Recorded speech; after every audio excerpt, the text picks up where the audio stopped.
అమ్మా ఈ మంత్ నీకు శాలరీ పెరిగినట్టుంది.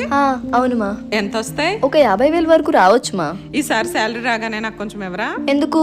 ఇంట్లో ఉన్నప్పుడు కూడా ఇలా నగలేసుకుని తిరగడానికా? ఆ మాత్రం మెయింటైన్ చేయాలి. సరే సరే ఇస్తానులే. ఇంకా ఎన్ని రోజులురా ఈ ఎస్ఐ జాబ్ కోసం ఎదురు చూస్తావు? వేరే ఇంకేదైనా ఎత్తుకోవచ్చు కదరా. నీకు తెలుసు కదమ్మా నాకు ఎస్ఐ జాబ్ తప్ప ఇంకేదో ఇంట్రెస్ట్ లేదని. అది కాదురా, మీ పేరెంట్స్కి ఇదే స్ట్రాటజీ అమ్మా. మేము కరెక్ట్గా తిన్నప్పుడు మేము ఏ పని చేయట్లేదని గుర్తు చేస్తారు. నేను కూడా ఎస్ఐ ప్రిపేర్ అవుదాం అత్త.